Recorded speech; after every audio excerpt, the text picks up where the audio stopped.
जी तुम एक लतीफा सुनाइए। फिर काफी अरसा हो गया बंदे शोर कर रहे हैं लतीफा सुनाओ। मैं चलो सुना ही दईए।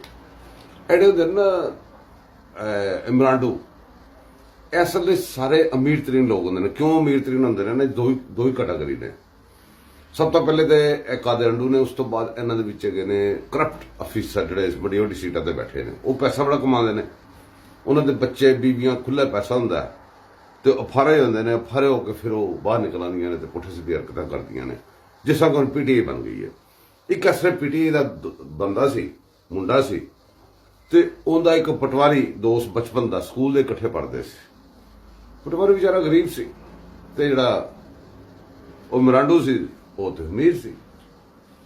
पटवारी की एक शादी आ गई, किसी शादी तो उन्हें जाना सी, करीबी शादी सी, उन्हें कपड़े भी नहीं सी।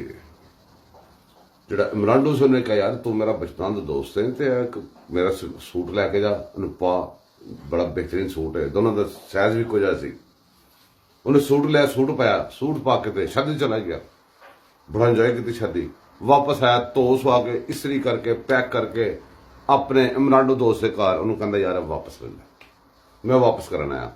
वो कहता खुदा दा ना ही मैं तेन वैसे ही दिता है, वापस लैन वैसे नहीं दिता, ए तू रख लै। उन्हें कहा ना भाई मैं नहीं अफोर्ड कर सकता। तो वापस कहता वजह की है?